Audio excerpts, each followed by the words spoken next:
Hello, and welcome to this Tungsten Cluster Masterclass training session, where we look at tips for monitoring and troubleshooting. So in this short course, we're going to look at how to monitor the cluster health and identify issues, look at the log files, where are they and how do we view them, look at some common replication issues, clustering issues, and then talk about replication lag. So monitoring cluster health. Now, we've already covered this in the previous working with the CLI course, but to recap here, within cctrl output there are a few metrics which can aid in monitoring. So just as a recap, if you type ls in cctrl, you'll get some output which displays your cluster status. Let's just go over what we see here.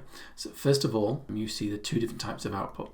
There'll be one, as we've shown here on the top of the slide, which relates to the primary node, and then you'll have other entries that look like the bottom example here for the replica nodes. You'll always have one primary, and then you'll have one for each of your replicas. So what do we see here? Well, on the primary we see the host, and we see its role, and we see its status. That's always a good one to check, is it online? And then we see the last sequence number, which is related to the last transaction we extracted and the sequence number that we assigned to that. And then we see latency, and this is the latency from the database commit to us getting it into the THL ready for the replicas to pick up. And again, there we see the status as okay.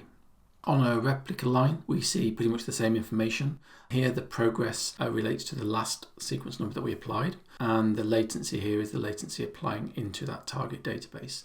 One good first check on here, if you're looking at issues, check the latency on the replicas. Is the latency increasing? If the latency is increasing, then we can dig more into that on the replicators specifically. If the last sequence number applied on a replica is not incrementing, but you do see the replication number incrementing on a primary, then that also will give us an indication that maybe something has stopped.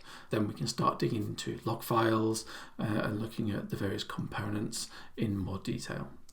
Along with those top banner information, we see the state of each component and the roles applicable to them.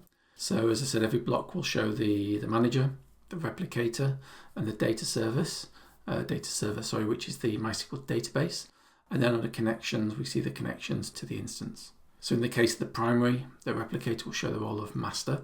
And in the case of a replica, the replicator will be slightly different. It will either show the role of slave, the node it's pulling from, or in the case of a master, it will just show that we're online. And again, that state, the online state, is important to note. If you see anything other than online, then it could indicate that there is some problem with a component. So the data source state, so this is the overall state for the data source rather than each individual component. We have a few here. Online is the normal state, so the node is active, accepts both read and write connections through the connector. The offline state means the node won't accept any connections. So if the cluster policy is set to automatic, the node will be automatically brought back online when possible. But if the policy is in maintenance, the data source will stay offline until we manually bring it back online. Shunned is a similar state to offline, but with one key difference. A shunned data source will not automatically recover, even if the cluster is in automatic mode. A node can be manually shunned, or it can enter this state due to an error. And this is often done when we need to perform maintenance on the system behind it. Or obviously, if there's an error, then there will be a substatus to that shunned state, which will give you more detail. Finally, failed indicates that the critical service, such as MySQL Server, has actually failed on that host. Once the issue has been fixed, we can then explicitly recover the node back into the cluster using the recover command. So in summary, online is active, offline may come back depending on the policy, whether it's automatic or maintenance. Shunned stays out until we say otherwise, and failed means something is broken and needs to be fixed before recovery. The replicator states. So here we have online again, which is the normal state. The replicator is running and ready. We have the offline normal. Means the replicator has been deliberately put offline, but there's not necessarily a problem. So if the cluster policy is set to automatic, the manager will bring it back online when it can. Going online synchronizing happens when a secondary replicator is trying to connect to its source. So if the source is offline or there's a connectivity or firewall issue, synchronizing can't complete and it'll stay in this state. Offline error means the replicator stopped because of an error. To diagnose, you can check the trepctl status and the various outputs, and it'll give more information on the error. But equally, sometimes with replication errors, if the error is large, it may be truncated, so that's where we start looking at the log files, which we'll cover shortly. So in short, again, online is healthy, offline normal is intentional and safe. Going online means it's trying to sync, offline error means something went wrong and you need to investigate. If you want to quickly narrow down to seeing the status of the nodes, you can get fancy with your bash commands and something like we see here that will put the key status information out onto the command line for you. That's just a little special trick if you want to speed things up. We have a number of pre-configured scripts which we supply, and these health checks are designed with a Nagios-style output, which means each script returns a simple status like an OK warning, critical or unknown. It makes them really easy to integrate with external monitoring solutions like Nagios or Zabbix, or you could even code your own wrappers around this output. Check Tungsten backups confirms the backups are present and on any data source. The latency will raise alerts if replication lag crosses thresholds, which you can control. Online validates that everything is online. Policy will just let you know if the policy is set to automatic. It's always useful to never really leave your cluster into maintenance mode unattended. So if you're doing maintenance, great. When you finish your maintenance, always put it back into automatic. It will give you the most safety. Progress, and that will just help you check that replication is actually moving. And then check Tungsten services, checks all those underlying services are running. So because the output is standardized, these checks can be scheduled, consumed directly by your monitoring system, feeding into dashboards, alerting pipelines, even automated remediation workflows if you have any. So in other words, they act as a bridge between our internal state and your wider operational monitoring ecosystem. And here's just an example of some of those scripts. Check Tungsten policy, that shows there a critical state because we've left it in maintenance, okay, everything is online, or critical replicator is not running in the case of the services switch there. Okay, so log files. Really important to know where the log files are. If you have your installation in the default opt continuant, then within there you have the Tungsten and then Tungsten Manager, Tungsten Replicator, Tungsten Connect directories, and there are log files within there. You have the manager log, which is the TMSVC log, the replicator log, which is the TREP-SVC log, and the connector log, which is the connector log. Obviously, if you do not have a connector running on the host, then you won't see the connector log. Additionally, not shown on this slide, but you can go to opt continuant service logs, and in there you will see symlinks, which will take you to these log files as well, so you don't necessarily need to know the full path. Just go to that service logs directory and they're there waiting for you. So let's take a look at these. First of all, the manager log. It's really handy to get familiar with the log files. They can often provide far more detail and help you diagnose issues quickly and easily, and may even mean that you can fix things yourself without having to contact support, and it will speed things up for you. So in this example, we can clearly see that the manager is having difficulty connecting to MySQL on port 13306. So, is MySQL running? That's one simple check you can do if you see this error. Check MySQL. Is it running? No. Okay, great. Let's get it running again. The replicator log always provides more detailed error messages if we're unable to apply a transaction, and you may see a truncated message in the trepctl status output come into the log file, and you'll see that full message in more detail. What we see here, we can see that the statement's failed on slave but succeeded on master. So we've tried to apply this create database demo DB on a replica node, and it's failed. And then there's a Java stack trace there. There'll be a full error stack that may give more detail, but at least it gives you a point where to look. Okay, we're failing because we can't apply that statement. So unless we can apply that statement, or you force the replicator to skip that sequence number, then we'll stay in that error state. Connector logs can help identify errors like the one shown here. So this example implies that there is something wrong with the user map file. We're getting a bad entry at line 40. That could be a typo, bad formatting of the line. So there's various different options there. So if you see that, if you're unsure of those kind of error states, in all cases, whether it's the connector log, the manager log, or the replicator log, if you look at the error, you understand, you can fix it, great. If you can't, then it's really useful that when you contact support, at least let us know you found this error and you'd like some more help, and we'll help you diagnose and fix your errors. Which leads nicely on to support. We do have a tool, TPM Diag, And what that will do is we'll create a zip file. It contains all of the Tungsten logs, the MySQL logs, snapshots of the operating system, the current state, cluster state, bundles it all up, and then that is what you can send to the support team.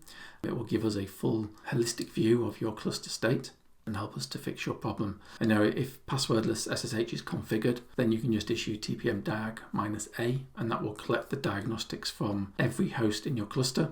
If you don't have that set up, then do run the diag on each node individually so that we get that complete picture. Tungsten send diag, same as tpm diag, but it can upload that file automatically to us. And obviously this will only work if your system has external internet connections. What it will do is it will upload that bundle into a secure AWS S3 bucket that our support team have access to. Diagnosing replication latency. This is obviously a common issue that can occur.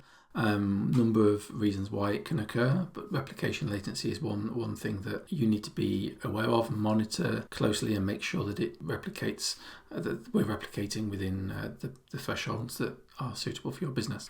Now, we covered in the replicator session the various replicator pipelines, but I'm just going to recap them here. This is showing the flow of transactions on the applier. And here we're seeing the multiple stages: remote to THL, THL to queue, and queue to DBMS.